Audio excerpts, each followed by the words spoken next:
দুঃখ বলবো কিনা জানি না, ওনাকে মৃত্যুর সময় প্রাক্তন সম্পাদক বলতে হয়েছে। মানে 1 তারিখ থেকে উনি আর সম্পাদক বা নেই, অথচ উনি মারা গেছেন 23 তারিখে। এই কথাটা আমার মাথার মধ্যে, মনের মধ্যে সবসময় তখন থেকে আমার হলো যে প্রাক্তন বলতে হলো। আমিও একদিন প্রাক্তন হব, আপনারাও একদিন প্রাক্তন হবেন, কিন্তু প্রাক্তন হলে যা হওয়ার তাই হয়। আসলে আমরা সেইভাবে আমাদের পত্রিকাতে অথবা আমাদের প্রচারণায় আমরা ওনাকে তুলে ধরতে পারছি বলে আমার মনে হয় নাই। এটাও আমার একটা দুঃখ।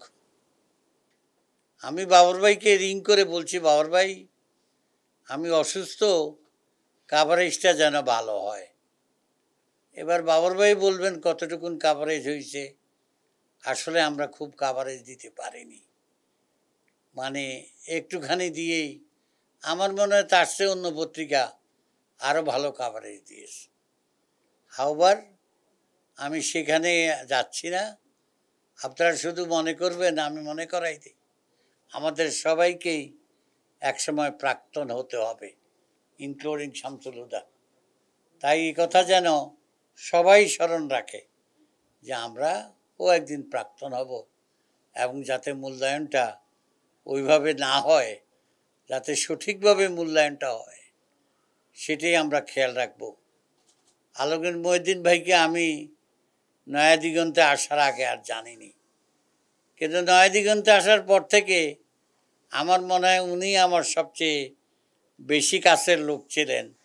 এই জন্য উনাকে হাতে করে, উনার সঙ্গে পরামর্শ করে, উনারকে দেখেই আমরা অগ্রগতি হয়েছি, আমাদের অগ্রসর হয়েছি। এবং সব রকমের 16 বছর যে শুধু আমাদের জন্য আসছে, উনার জন্য আসছে এবং পত্রিকার জন্য আসছে।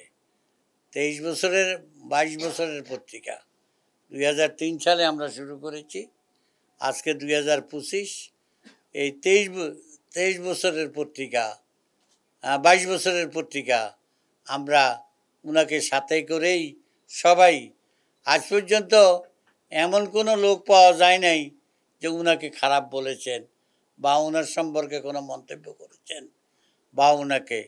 শুধু এইটুকুন বলে আমি আমার বক্তব্য শেষ করব যে আসলে বাংলাদেশের সাংবাদিকতা নয়, বাংলাদেশ পাকিস্তান আমল বা এই সময়ের সমস্ত ইতিহাসটা যেন আলমগীর মহিউদ্দিনের বুকের ভিতরে আছে, ছিল, আছিল, এবং উনি সেটা সময় সময় শুধু প্রকাশ করতেন যে উনি এটাই করছেন। প্রত্যেকটা রাজনৈতিক নেতা সম্পর্কে, ইভেন আমার মনে হয় আমাদের টাইমসে ওবায়দুল কাদেরও ওনার আন্ডারে মনে হয় কিছুদিন চাকরি করেছে, আমি জানি না, ও সালাউদ্দিন বাবর ভাইরা জানবে ভাই যে ও করেছে। উনি প্রেজেন্ট প্রত্যেকটা নেতা সম্পর্কেই উনি বলতে পারতেন। আমি ওনার রুহের মাগফিরাত কামনা করছি, আল্লাহ যেন ওনাকে মাফ করে দেয়, এটাই আমি মাফ করছি। আসসালামু আলাইকুম ওয়া রাহমাতুল্লাহ।